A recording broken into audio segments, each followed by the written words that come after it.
இது மாதிரி நான் ஃபேஸில் என்ன போட்டிருக்கேன்னா, இந்த இந்த விட்டமின் ஆயில் இவியான் தான் போட்டிருக்கேன். Vitamin oil capsule. இது நான் எனக்கு 20 இயர்ஸாக இருக்கும்போதே அப்போயே டாக்டர் அம்மா ஃபேஸில் ஒரு அலர்ஜி மாதிரி வந்தது. ஒரே ஒரு வாட்டி தான் வந்தது. அப்போ இந்த விட்டமின் இ ஆயிலோட இது கொஞ்சம் திக்காக இருக்கும். அதனால் அது குத்திட்டு அப்போ ரொம்ப நாளைக்கு முன்னாடி சொன்னது டாக்டர் அம்மா. அதை குத்திட்டு அந்த ஆயில் கொல கொலன்னு இருக்கும். அதில் ஒரே ஒரு ட்ராப்பு தேங்காய் எண்ணெய் விட்டு ஃபேஸில் அப்ளை பண்ணிக்கோங்கன்னு சொல்லிச்சு. என்னோடய 20 வயசுலேருந்து நான் போட்டுட்டு வரேன். நான் வீட்டில் ஏதாவது ஹெவி ஒர்க்கு, ஒரு வெட்டிங்கோ ஏதோ ஒன்று ஹெவி ஷெட்யூல் இருந்தால் அந்த இடத்துல கொஞ்சம் அப்படியே விட்டுருவேன். ஆனால் தொடர்ந்து நான் போட்டுக்கிட்டு இருக்கேன். இப்போ தான் யூடியூப் பார்த்தா எதில் பார்த்தாலும் இந்த விட்டமின் ஆயிலை போடுறாங்க. இப்போ ஒரு 5 இயர்ஸாக நான் பார்க்குறேன். விட்டமின் ஆயில் எந்த இது போய் டிவியை போட்டாவே வருது. யார் எல்லாருமே போடுறாங்க இந்த வீடியோஸ். ஆனால் நான் 20 வயசு அப்போயே எனக்கு எங்கள் டாக்டர் அம்மா இதுக்கு எழுதி கொடுத்தது நான் போட்டுக்கிட்டே வரேன். ஆக்சுவலாக டயபிட்டிஸ்க்கு நம்ம சத்து மாவு எப்பயும் ஒன்று கையில் வச்சுக்கணும். அந்த சத்து மாவுக்கு நான் ரீசெண்டாக எப்படி பண்ணியிருக்கேன், அந்த ரெகுலராக யார்ட்டையாவது கேட்டால் ஒரு 10 ஐட்டம் சொல்லுவாங்க. அதில் கொஞ்சம் கொஞ்சம் அப்படி சொல்லுவாள். ஆனால் நான் டயபிட்டிஸ்க்குன்னு எனக்கு எப்படி அரைக்கிறேன்னா, அதில் 5 அரிசி சேர்த்துப்பேன். அரிசியெல்லாம் போடாத அப்படின்னு சொல்லுவாங்க. ஆனால் நான் இந்த red rice, Kerala red rice, கைக்குத்தல் அரிசி, அப்புறம் மூங்கில் அரிசி, அப்புறம் கவுனி அரிசி எல்லாமே நான் வறுத்து 5 ஒரு அரிசி அதில் போடுவேன். ஆனால் அது போடும்போது அதுக்கு மேலே பச்சைப்பயிறு, கார்ன், ஒயிட் சோயா போடுவேன். எனக்கு பிடிக்கும். கொஞ்சோண்டு ஒயிட் சோயா நான் போடுறதுல ஏதாவது மாற்றி போட்டால் டேஸ்ட்டு மாறிடுங்கிறதுக்காக நான் இது தான் போடுவேன். பார்லி போடுவேன், ராகி 1/2 கிலோ போட்டுருவேன். அப்புறம் சம்பா கோதுமை 1/2 கிலோ போடுவேன். பொரிக்கடலை, நடக்கலை ரொம்ப போட மாட்டேன். முந்திரி பருப்பை கம்மியாக்கிடுவேன். கொலஸ்ட்ரால்.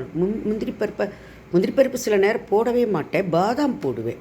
எப்படியும் நிறைய பாதாம் போடுவேன். இந்த பொடி இன்னும் பயிருக்கு ஏதோ நிறைய ஆட் பண்ணுவேன். நான் வீடியோவே அப்லோட் பண்ணியிருக்கேன். இந்த சத்து மாவு நம்ம கையில் இது என்னன்னா, இந்த 5 அரிசியும் வறுத்துட்டு நான் இது பண்ணும்போது அந்த சத்து மாவு சமவாசமாக இருக்குது. இப்போ நம்மளுக்கு பசிக்குது. நான் மார்னிங் தான் டிஃபனுக்கு தான் எடுத்துக்க மாட்டேன். மார்னிங் கூட சாப்பிடுவேன், ஈவினிங் கூட அந்த சத்து மாவு சாப்பிட்டுக்குவேன். ஆக்சுவலாக நம்மளுக்கு ரொம்ப பசிக்குதுன்னா டபார்னு போய் நம்ம ஒரு ஹோட்டலில் போய் எதையோ ஆர்டர் போட்டு திங்க வேண்டியதே கிடையாது. டப்புன்னு போயிட்டு இந்த சத்து மாவை கலக்குவேன், அது கிண்டுவேன். அதில் நிறைய பால் ஆட் பண்ணி, சுகரே போட மாட்டேன் எப்பயுமே. அதை அப்படியே குடிச்சிருவேன். இது எப்பயும் கையில் வச்சுப்பேன். அந்த சத்து மாவு நம்ம வச்சுக்கலாம். இந்த மாதிரி அரைச்சிக்கிட்டோம்னா அந்த சிகப்பரிசியோட வாசமே செம டேஸ்ட்டாக இருக்கும். எனக்கு ஒரு பாயிண்ட் கூட அதில் சுகரும் போட மாட்டேன், உப்பும் பால் கிண்டிட்டு பாலை காய்ச்சி ஊற்றி அதை லிக்விடாக வச்சுக்கிட்டு கடகடன் டம்ளரில் ஊற்றி குடிச்சிருவேன். அதுக்கப்புறம் வாரத்தில் 3 நாளைக்கு வெந்தயக்களி மிந்தி சாப்பிடுவேன்.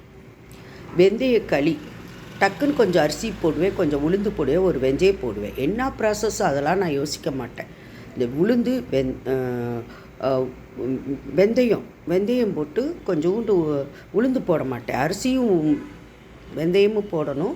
அரிசி, வெந்தயம், கொஞ்சம் உளுந்தும் போடுவேன். இதை மிக்சியில் அரைச்சிட்டு மாவு அரைக்கிற மாதிரி அரைச்சி அப்படியே கிண்டிட்டு அது வாரத்தில் 3 நாள் ஈவினிங் 5 மணிக்கு தான் அது நான் சாப்பிடுவேன். ஒரு ஸ்நாக்ஸ் மாதிரி அது சாப்பிடுவேன். ஆனால் அந்த களியில் நாட்டு சர்க்கரையோ எதுவுமே போட மாட்டேன். இத்தினூண்டு களியில் நல்லெண்ணெய் ஊற்றுனா கூட இப்படி லேசாக இத்தினூண்டு இப்படி நாட்டு சர்க்கரையை தூவிட்டு அப்படியே அந்த களியை எடுத்து நான் பாட்டு சாப்பிடுவேன். அதில் சுகரே இருக்காது, சாப்பிட்டுக்குவேன். களியை திங்கிறோங்கிறதுக்காக கொஞ்சம் நாட்டு சர்க்கரையை நிறைய போட்டு தின்னோம்னா டயபிட்டிஸ்க்கு பயங்கர பிரச்சனை. அதனால் நான் அந்த சுகர் அதில் போட மாட்டேன். உளுந்தங்களியில் அப்படியே உருட்டி லைட்டாக அப்படி நாட்டு சக்கரை தொட்டு தான் நான் சாப்பிடுவேன்.